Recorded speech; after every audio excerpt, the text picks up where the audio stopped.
I think it's a key moment in a funny way too, though. I think that national industries are probably fragmenting and breaking apart. I think that globalization has affected the film industry as much as anything else, and you just look at some of the key Canadian filmmakers in this country who actually do want to make films outside this country, make films, they live here, they're Torontonians, Montrealers, but they want to play in the big international pool.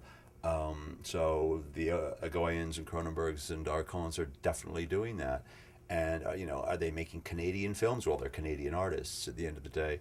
So all these notions of kind of a national cinema in a funny way are breaking down. I mean, right from the very beginning of the cinema was one of the most international art forms there was. Incredibly mobile use of talent.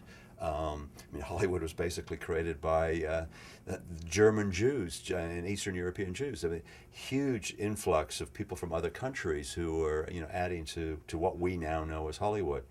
So I think there's this, the great mobility of talent has, as Cam mentioned, resulted in so many Canadian filmmakers and huge Canadian talent going to Hollywood and actually informing that industry. And why not? They wanted to make a certain kind of cinema, and they went elsewhere to make that kind of cinema. I think that entertainment product that could only really, the resources only existed in Hollywood.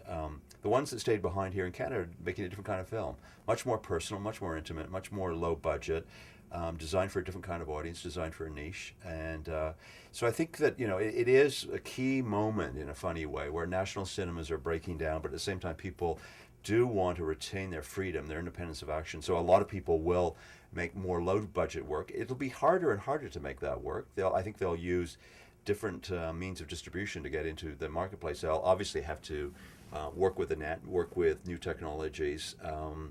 They won't get theatrical release in the same kind of way.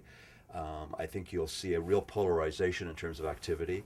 There'll be the major large budget productions will still continue to be made, and a lot of low budget production will be made. The low budget stuff just won't get a theatrical release. It'll go through, do your own distribution, DIY, or through the net, or through festivals. I mean, festivals, let's face it, have become almost like an alternative exhibition and distribution system. And a lot of filmmakers, it's the only opportunity they ever have to show their films in front of an audience. So it's a period of great transformation and flux right now. It's a long answer, but I do just want to add one more thing, which is that... Big question. Yeah, I mean, if you want to tell stories with a camera, if that's really what your passion is, then I think in Canada, in English Canada anyhow, you have to recognize that it goes beyond theatrical feature films. That actually there is a much stronger likelihood that you can build a career telling stories with a camera in television. And the most successful artists often are the ones who are able to combine the two. Jeremy Podeswa, a very good example. He makes feature films, but he will only make a film every 4 or 5 years, and in the meantime, he's making a very good career as a director of episodic television. And we have to remember that some of the best storytelling right now, narrative storytelling, is happening in long form television. In the States. Yeah, in the States, exactly. And those directors do have to go to the States to do that. But there are others. I mean, there are people, Stephanie Morgenstern here in Canada, Clement Virgo has had some success doing episodic television here, drama series that sometimes get picked up in the U.S., sometimes they're more domestic.